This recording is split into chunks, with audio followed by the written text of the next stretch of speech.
fact, what most of us were taught about Christopher Columbus when we were children is complete and utter rubbish. Then one day, a map maker named Christopher Columbus had an idea. Do you know what?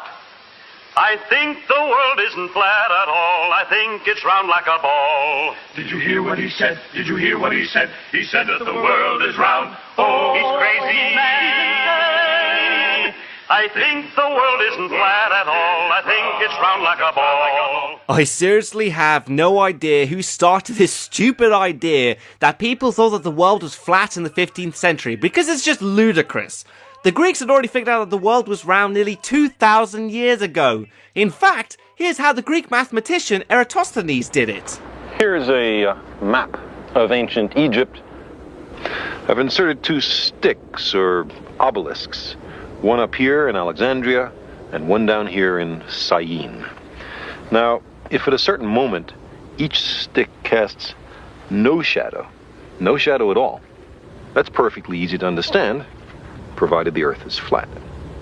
If the shadow at Syene is at a certain length, and the shadow at Alexandria is the same length, that also makes sense on a flat Earth.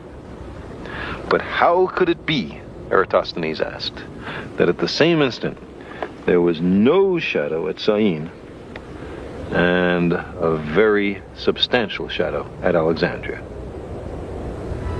The only answer was that the surface of the Earth is curved. Not only could Eratosthenes prove that the Earth was round, but was able to accurately calculate that the circumference of the Earth was 40,000 kilometers, which it is. So I think it's safe to assume that the idea of the Earth being round was pretty common knowledge to any educated person back then.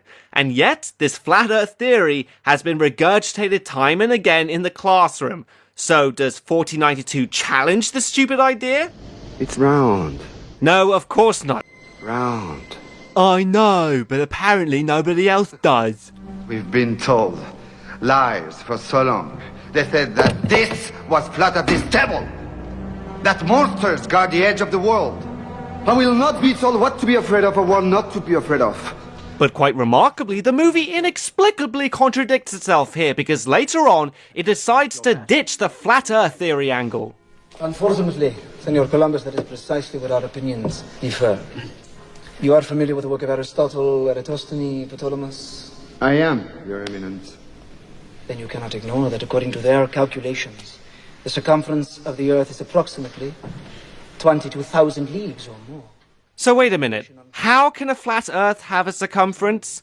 Unless whether the Earth was really flat was never a question, and the only thing they're debating about is the size of the Earth, or more specifically the distance between Europe and Asia. You see, the reason why the distance between Spain and Japan was only 3,000 miles to the west, when they already knew that Japan was nearly 7,000 miles to the east, and that Eratosthenes' calculations dismiss Columbus's awful maths.